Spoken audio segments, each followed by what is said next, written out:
UE 2.11S1 Pharmacologie et thérapeutique, pharmacologie des médicaments anticoagulants.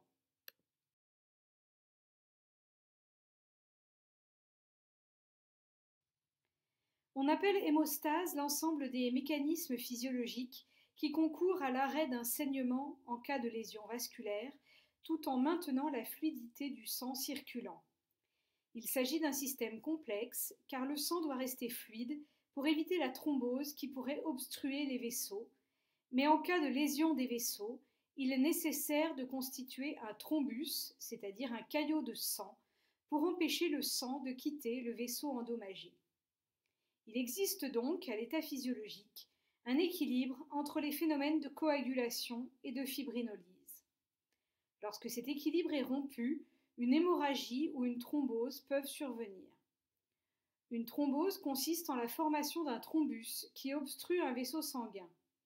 Le thrombus peut se former dans une veine, on parle alors de thrombose veineuse ou de phlébite, ou dans une artère, on parle alors de thrombose artérielle. La complication la plus grave de la thrombose veineuse est l'embolie pulmonaire. Les complications les plus graves des thromboses artérielles sont l'infarctus du myocarde et l'accident vasculaire cérébral.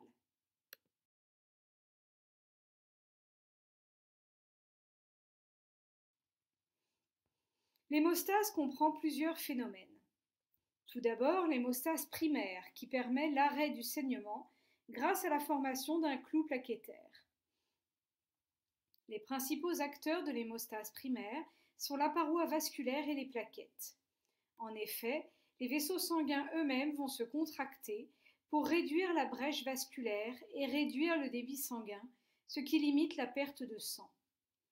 Les plaquettes vont adhérer entre elles dans un premier temps, puis s'agréger pour former le clou plaquettaire. La deuxième étape est la coagulation. Le clou plaquettaire étant fragile, il doit être consolidé par la formation d'un caillot de fibrine qui solidifie l'agrégat plaquettaire. La formation du caillot de fibrine nécessite la synthèse et l'activation successive de nombreux facteurs de coagulation. Enfin, la fibrinolyse détruit le caillot de fibrine et de plaquettes quand la plaie est cicatrisée grâce à l'action de la plasmine qui est formée à partir du plasminogène.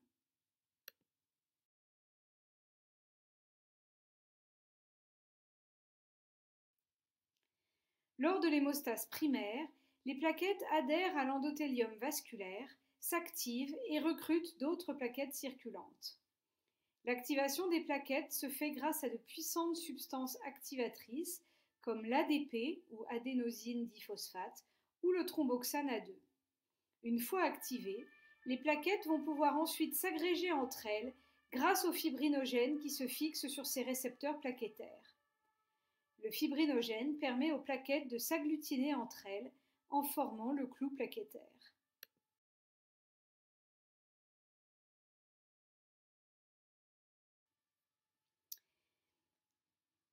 La coagulation est l'étape majeure. Elle permet la conversion du fibrinogène en fibrine par l'action d'une enzyme principale, la thrombine. Le processus de formation de la thrombine fait intervenir une cascade de réactions enzymatiques à laquelle participent les facteurs de la coagulation. Ces facteurs de la coagulation circulent dans le sang sous forme inactive. Lorsqu'un facteur est activé, il va activer un autre facteur et ainsi de suite jusqu'à l'activation du facteur 2, la prothrombine, en facteur 2 activé, la thrombine. En pratique, l'activation du facteur 12 en facteur 12 activé induit l'activation du facteur 11 en facteur 11 activé, puis l'activation du facteur 9 en facteur 9 activé. Le facteur 9 activé active alors le facteur 10. Le facteur 10 activé est ensuite responsable de l'activation de la prothrombine, le facteur 2, en thrombine, qui est le facteur 2 activé. La thrombine permet au final la conversion du fibrinogène en fibrine. La coagulation peut aussi être activée par une autre voie qui fait intervenir le facteur tissulaire. Celui-ci se lie au facteur 7 et l'active, ce qui induit par la suite l'activation du facteur 10 en facteur 10 activé.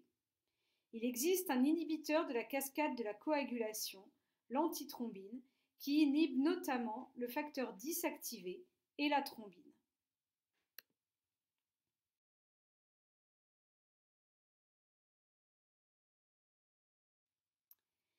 Enfin, la fibrinolyse clôture la coagulation sanguine en entraînant la dissolution du caillot de fibrine par l'action d'une enzyme, la plasmine.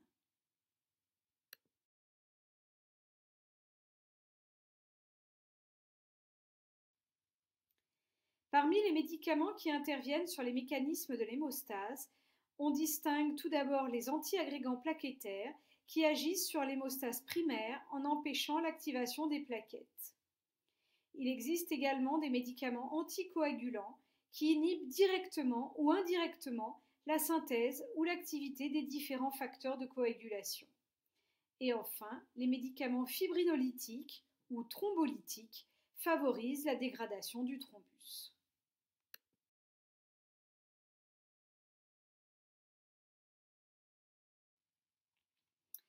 Il existe 3 familles d'anticoagulants. Les héparines, qui comprennent les héparines non fractionnées, ou HNF, et les héparines de bas poids moléculaire, ou HBPM, les antivitamines K, ou AVK, et les nouveaux anticoagulants oraux.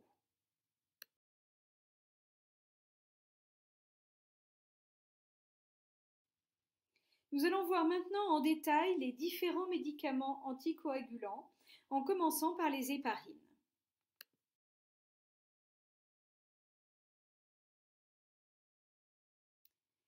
Les héparines non fractionnées sont des mélanges polysaccharidiques, c'est-à-dire des glucides complexes d'origine naturelle, de poids moléculaire moyen environ 15 000 Dalton. On les administre toujours par voie injectable, par voie intraveineuse ou sous-cutanée, car elles sont détruites dans le tube digestif. L'héparine sodique est un anticoagulant puissant qui agit immédiatement, alors que l'héparine calcique n'agit qu'au bout de 1 à 2 heures. Ce n'est donc pas un traitement d'urgence.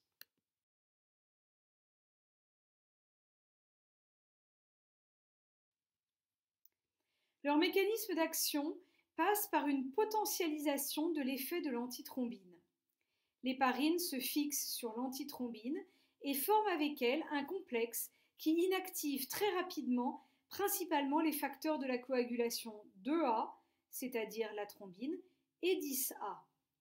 L'inhibition de la thrombine permet d'empêcher la conversion du fibrinogène en fibrine et donc la formation d'un caillot de fibrine.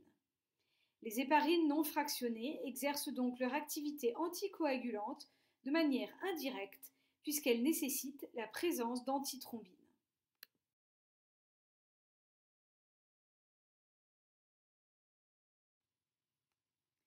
Les héparines de bas poids moléculaire, ou HBPM, sont obtenues par fractionnement de l'héparine naturelle et ont un poids moléculaire moyen de 5000 Dalton.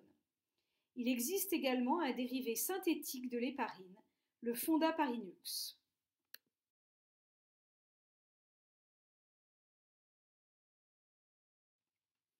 Le mécanisme d'action des HBPM et du fondaparinux est semblable à celui des héparines non fractionnées. Les HBPM potentialisent l'effet inhibiteur de l'antithrombine, mais à la différence des HNF, le complexe HBPM antithrombine inactive principalement le facteur 10A.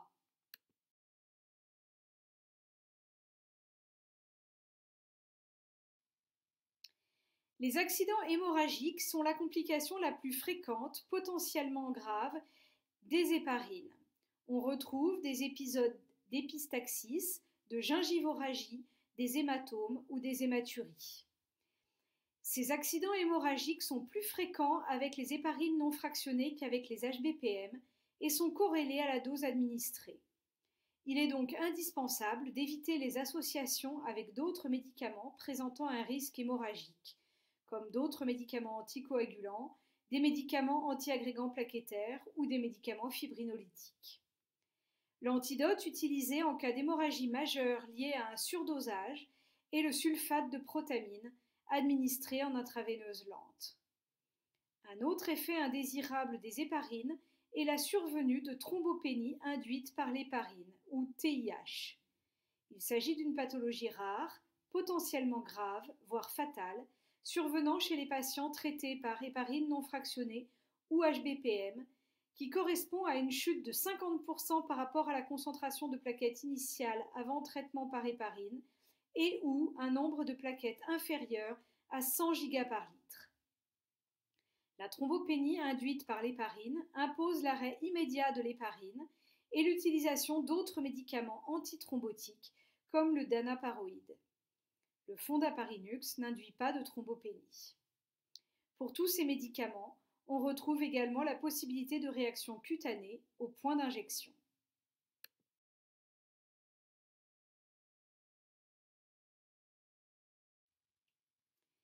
Les HNF et les HBPM sont utilisés dans le traitement curatif des thromboses veineuses profondes et de l'embolie pulmonaire. Elles peuvent également être utilisées en prévention des accidents thromboemboliques veineux. Parmi les HNF, l'héparine sodique est administrée par voie intraveineuse et l'héparine calcique par voie sous-cutanée. Les HBPM et le fondaparinux s'administrent par voie sous-cutanée uniquement. Les héparines ne doivent jamais être administrées par voie intramusculaire car cela pourrait entraîner l'apparition d'un hématome. Les héparines sont contre-indiquées dans les situations pouvant aggraver le risque hémorragique, comme les troubles de l'hémostase, l'existence d'une maladie hémorragique ou d'une lésion susceptible de saigner.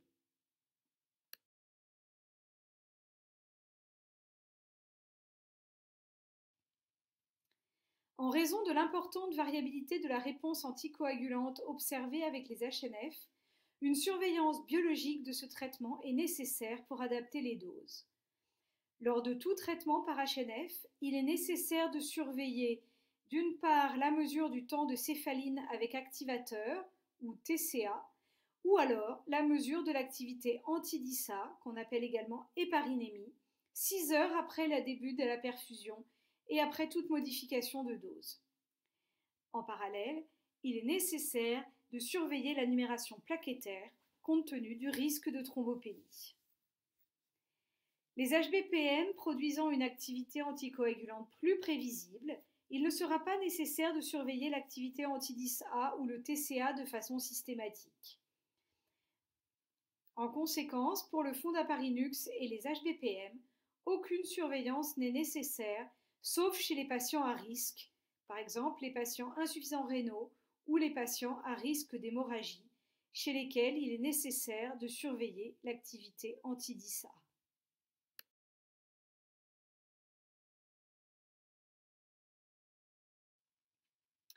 Voyons maintenant les médicaments anti-vitamine K.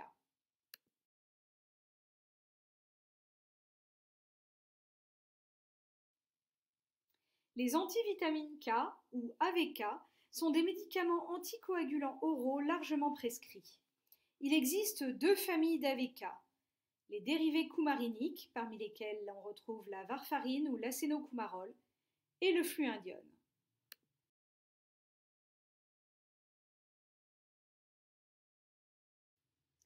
Le mécanisme d'action des AVK passe par une inactivation de la vitamine K qui intervient dans la synthèse de plusieurs facteurs de la coagulation, particulièrement le facteur 2, le facteur 7, le facteur 9 et le facteur 10. En l'absence de vitamine K active, ces facteurs, dits vitamine K dépendants, perdent leur activité et la coagulation est inhibée. Les AVK sont des anticoagulants d'action différée et leur pleine efficacité nécessite plusieurs jours.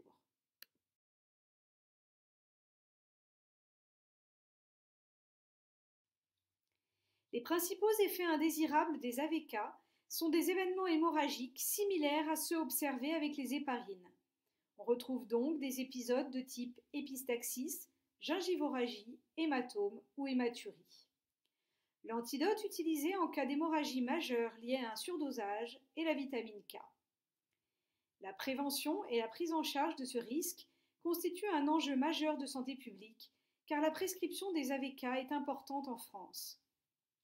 Pour éviter la survenue d'accidents hémorragiques, il convient de ne pas faire d'injection intramusculaire chez un patient sous AVK et d'éviter la pratique de sports à risque comme la boxe. Il est également indispensable d'éviter les associations avec d'autres médicaments présentant un risque hémorragique, comme d'autres médicaments anticoagulants, les médicaments antiagrégants plaquettaires ou les médicaments fibrinolytiques.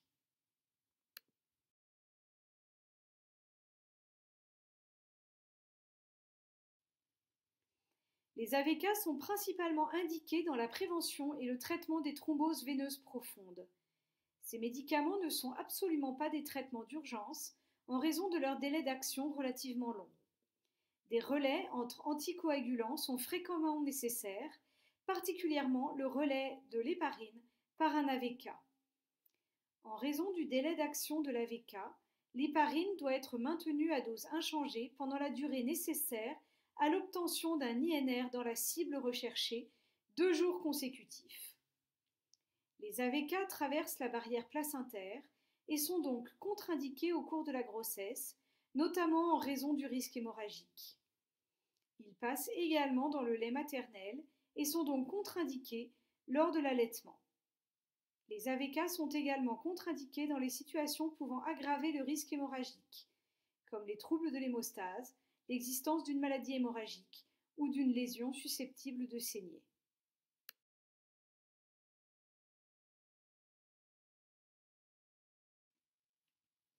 De très nombreux facteurs peuvent modifier la réponse aux AVK, et notamment l'alimentation.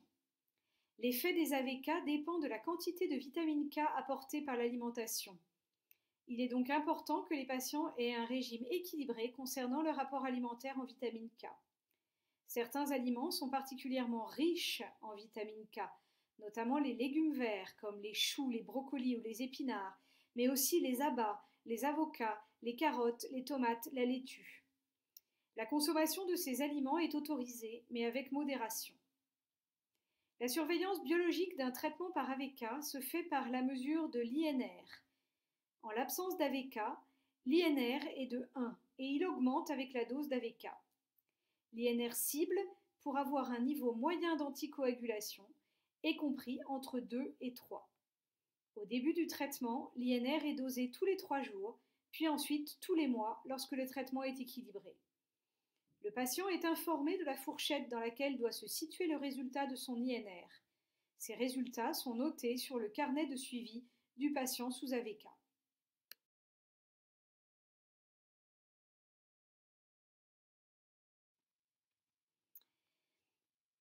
Voyons maintenant les anticoagulants oraux directs ou AOD qui appartiennent à une nouvelle classe de médicaments anticoagulants commercialisés depuis 2008.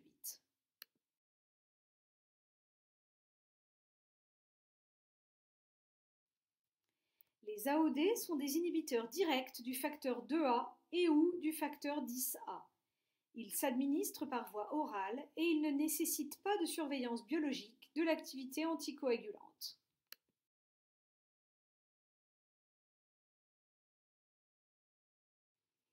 Les principaux effets indésirables des AOD sont des événements hémorragiques similaires à ceux observés avec les héparines et les AVK, donc des épisodes d'épistaxis, de gingivorragie, des hématomes ou des hématuries. Il est indispensable d'éviter les associations avec d'autres médicaments présentant un risque hémorragique, comme les médicaments anticoagulants, les médicaments antiagrégants plaquettaires ou les médicaments fibrinolytiques.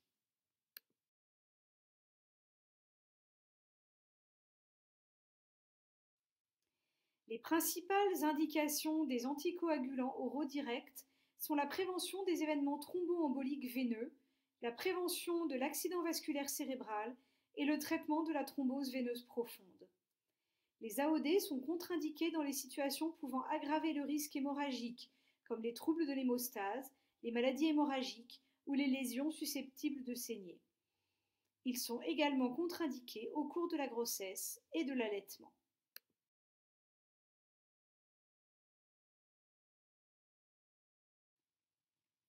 En conclusion, les HNF, les HBPM, les AVK et les AOD sont des médicaments anticoagulants dont le mécanisme d'action cible la cascade de la coagulation de différentes manières. Les héparines inhibent de façon indirecte les facteurs de la coagulation par l'intermédiaire de l'antithrombine. Les AVK inactivent la vitamine K nécessaire à l'activation de différents facteurs de coagulation. Les AOD, au contraire des deux classes précédentes, ont une action directe sur le facteur 2A ou le facteur 10A. L'effet indésirable principal de ces différentes classes d'anticoagulants est le risque hémorragique. Les HNF et les AVK nécessitent une surveillance biologique étroite.